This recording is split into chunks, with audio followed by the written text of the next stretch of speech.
Hey guys, it's Summer from Homestead, Brooklyn, and I am here in my house.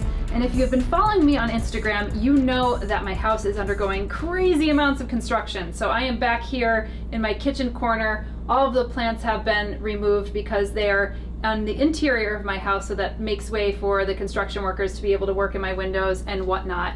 However, in midst of all of this chaos, I got a big delivery of plants in. Some of it I was not expecting, largely because I had ordered plants in the Netherlands when I was there back in February of this year, and now all of a sudden I got the box. It was held up in customs for about a week, and I finally got them. Some of the plants I had opened up the box the other day, and I actually had to put some of the plants into resuscitation or into soil already, like this monstera right here. This is what people know as a Monstera carsteniana, but that is not the appropriate scientific term for this plant. I don't know who named it, so it's probably more appropriate as a Monstera spa. But I went in there and actually cheated a little bit because I knew some of the plants were a little less hardy than others and needed to get into soil since they're being shipped bare root. Now, I know a lot of you probably look at plants abroad and really want to bring them into your country, but it's actually a little bit more difficult than that. You need a phytosanitary certificate, which means a certificate that actually checks the plants. That means they have to be shipped bare root. They can't be shipped in pots with soil, because those could be potential disease vectors. And in my case, because I was bringing over 27 plants, I had to have an import license, and in some cases a CITES certificate in case you have one that's of a little bit more of an endangered species. So that process is a little complex, but I think it's well worth it because I ended up getting some cool plants.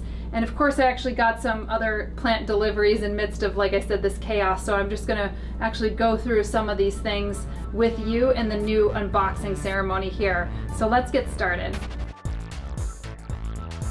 So as you can see here, this is my phytosanitary certificate, and you'll see a nice little red stamp here that says released, and that means that the customs actually released this because my import license and the phytosanitary certificate probably met up, and there's obviously no bugs on the plants. And this over here is all the genus and species of plants that I actually brought in. You can see there's about 27 total. And yeah, this you could only get the phytosanitary certificate through the person who's actually exporting, because that person or that company is exporting those plants to you and has to take it to a phytosanitary office and get those plants inspected. And like I said, they will all come bare roots, so there's no soil on the roots, which is pretty impressive because I don't know how they actually get all that soil out of the roots without actually harming them. Before we dig into the boxes, however, I did just get back from Cornell University, and I was there at the Liberty Hyde Bailey Conservatory, and I ended up getting some really cool plants. Some of them I've already planted, so you're not going to see all of them, but I wanted to show you this Clusia that I got a cutting of. I actually have to put this into vermiculite and probably do a little plastic bag over this one. He said definitely watch out for long-tailed mealybugs, so I'm probably going to quarantine this in its own bag for a little while. I don't see any mealybugs on here, but you just never know. And I think this one's probably going to be pretty easy to root. I've rooted Clusias before. It's just important to keep the substrate that you're putting them in to be relatively neutral. I like to use vermiculite. You could also use some perlite or maybe some sphagnum, and then putting a plastic bag over it to keep that humidity up. Here's another Peperomia that I got. It looks like an obtusifolia, but it isn't. And you could see along the edges it has this like red little rimming, which I think is really an attractive element of this. So this one I'm going to have to root up as well, and that one came from the Liberty Hyde Bailey Conservatory at Cornell University. All right, so let's dig into the massive box of plants from the Netherlands. And mind you, not all the plants are going to look like deliciously healthy. I mean, these plants have been taken the soil off of their roots, wrapped up in boxes, and they've been sitting basically in transit for a week. So know if you're kind of bringing plants in from another country, or if you're not getting them expedited shipping from even across the country, that the plants are probably going to be a little stressed. So I will need to actually get these in pots today. All right, so here's some Peperomia, and as you know, I am absolutely in love with Peperomia. These look like parallel Peperomia, which is Peperomia tetragona, but this is a different type of Peperomia. So it still has that kind of like little pinstripe type line, but these have a little bit smaller leaves. So I saw this in the Netherlands and I ended up picking it up. Oh yes. So I got this beautiful plant from Ara Flora, and this is another type of Peperomia, and it has no species identification to it. So if you know what kind of species this is, please let me know. It's a much more succulent variety, and you could see that it held up really nicely, probably because it is a little bit more succulent. It's got a good root structure. This will definitely need to get into some soil, but you could just see how beautiful that one is. Oh gosh. This one's a cool one, especially like look at the roots on this one. You can see that it has very bulbous roots, and you'll see that it has this really cottony felted stems, but this one you could tell is a more desert dwelling plant. It probably loves to be in my southwest windowsill, so I'm going to be definitely planting it there. But I would have never seen the roots if this didn't come bare root, and look at that. That's a good water storage device down there. Oh, so I already have one of these. You guys will recognize it now because for those of you who love prayer plants, this is a Calathea musaica. Sometimes people call it a mosaica or mosaic or network Calathea. This one has beautiful etchings, or like they say, networks on the leaves around the vein areas. And this one's actually kind of held up fairly nicely. It's one of the easier Calatheas to actually work with. And like I said, I already have one of these, but I think I could actually take a few of these in a cutting as divisions, and maybe even use these for the plant swap, because I know a lot of people in the US don't yet have a network Calathea. All right. This one is also a Peperomia. This one I thought looked like the raindrop Peperomia, Peperomia polybotra, but it is not, and I do not remember the name of the species name for this one. I'll probably have to get back to you on that one. But this one has also held up really nicely, and I think it's partially, again, because it's a much more succulent variety. Oh wow, okay, this looks like a type of Hoya, and this might be the fishtail Hoya. It's looking a little parched, so I will definitely need to get this in soil ASAP.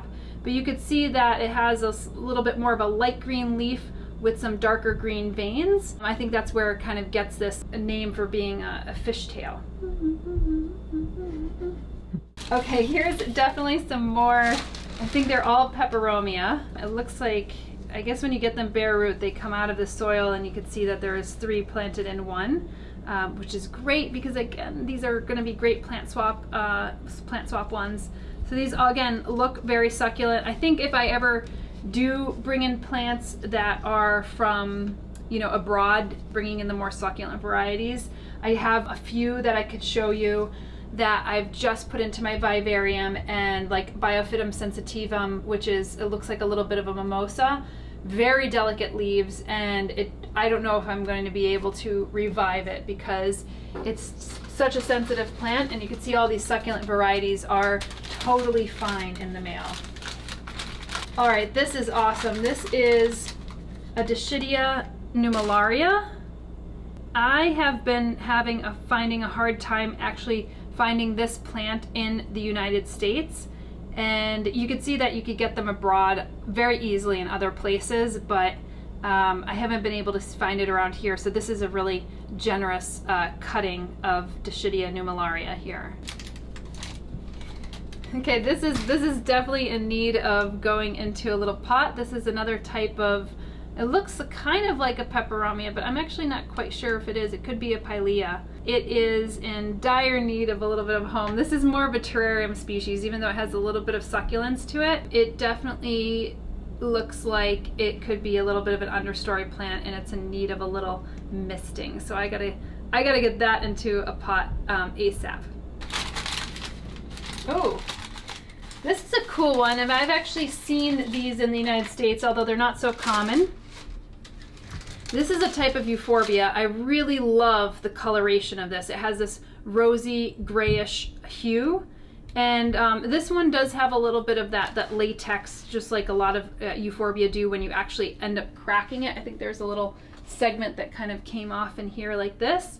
And you should be able to, I think you'd be able to actually plant this right back up, but just be mindful when you actually break off a Euphorbia, because it has that latex and it could be a little bit irritating, not only to your skin, but you want to make sure that you don't want to get it in your eye. This one's a cool one. I actually have this already, but I really liked the form of this one, even though it looks like it deformed a little bit in the mail, but pretty cool plant, I have to say. All right, this Peperomia pretty much held up, although I can see that some of the leaves are gonna need to come off. This looks like a Peperomia wolfgangii. It starts with a K, but I can't remember it. But this one's a much more succulent variety. There's a few ones that look very similar to this in the United States, but I haven't actually seen this one. I've only ever seen this one in Europe. I could sometimes find it on eBay. So I definitely grabbed this one when I saw it. Right, we're getting towards the bottom. Probably have about a dozen left. Oh, this is a Rhaphidophora. I think I'm going to put this into my vivarium very soon because it is just like broken off a little bit. This one is a shingling plant. It could really use probably to be on a little sphagnum pole. These are relatively easier plants to care for though. They're just very, very, very slow growing, and this one has a nice root on it. So I'm definitely gonna be giving that a good home pretty soon. All right, oh, this one's beautiful. I love the color on this one. Much more succulent variety, although I would think that this one's a bit more of an understory species given the coloration. But this looks like another type of Peperomia. Not quite sure what kind it might be because, to be honest with you, so many Peperomia go without names, and I don't think that there's too many designated scientists who are kind of going through the Peperomia nomenclature. But you'll see that on the undersides, really beautiful dark red undersides and really fleshy evergreen tops. Another Peperomia. Looks like the inflorescence just kind of came undone. This one looks like a Peperomia elongata, light green undersides and really dark green upper sides. This one seems relatively succulent as well, even though this is probably more of an understory species, so it could probably do very well in an eastern or maybe even a northern window or as a terrarium plant. I think we're down to the last two for the Netherlands box. And like I said, there were already a few that I moved into my vivarium just to kind of revive them. All right, this is one of the many ant plants that I got from Auriflora. And you could see that this caudex on the bottom is actually where the ants live. And as you know, ants are not included in the package, especially when you're shipping them around the world. They don't need ants in order to survive indoors, but they do provide shelter for the ants. So there's a nice symbiotic benefit that this plant actually has with ants in the wild. All right, let's see what we got for the final one. Last but not least. Oh, great. I think this is also another type of Avonia. This one's beautiful. It looks like it has this gauzy lace along the edges, and this is definitely a much more southern exposure plant. You could tell just the way that it looks, and it has that kind of white encasing that could reflect the light right back at you or off the plant in order to protect the plant. That's a really cute one. So that's it for the Netherlands box, but we have a few more that actually came in as well from some other growers. So I might as well just keep on opening these up, and you could enjoy learning about some new species that you might not have been aware of, or seeing some blasts from the past from other ones. Oh, this is so exquisite. I don't know if you've seen any of these, but these are called greenovias. You could get them as seeds and grow them. I haven't yet grown them from seed, but look at the structure of this succulent plant. That is just absolutely exquisite. like the amount of beauty that comes out of nature is just insane. All right, let's see what this one is. Oh, this one's another cute Grinovia. You can see it looks like a little tulip plant. It's really bizarro. But just the structure around here and the geometry of this is really exquisite. Okay, what is next on the docket? Oh, this one looks like a Portulaca right here. Again, I'm really getting into succulents a little bit more than I had in the past, but you can see that it has a nice thick stem, almost like an adenium, and it has some of these leaves are coming off, so I might as well just take them off. But you'll see also the structure of this plant is pretty cool. And a lot of places will send these bare root as opposed to sending them in soil. It also cuts down on the cost of sending them. Oh, this one is pretty unique. I think this is an Andromiscus mariana.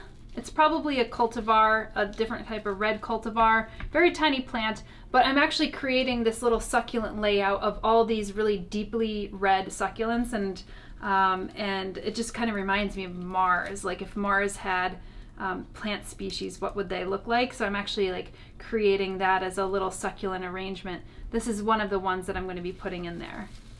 All right, this is the last one, so I hate to break it to you. All good things have to come to an end, and then I have to kind of struggle to figure out where I'm going to put all of these, you know, especially since my house is still under construction. Ooh, wow. I mean, speaking about looking like they're from another planet, look at this. This is a Falcaria. This is a tiger jaws, and I was introduced to Falcaria from Richard, the cacti guy, so if you remember that episode way back when with Richard. But this one looks like it's straight out of like Star Wars. It's really bizarre. Look at that. So that is my great unboxing of plants from the Netherlands, from Cornell University and other places. I got my planting day cut out for me because a lot of these came bare root and they all have to go into pots today. So hopefully there'll be another unboxing after my place is not under construction and everything is back to normal. But I hope you enjoyed that episode, and of course, if you like these episodes, don't forget to subscribe, and you can follow along on my journey at my blog at homesteadbrooklyn.com and on Instagram at homesteadbrooklyn. Ciao!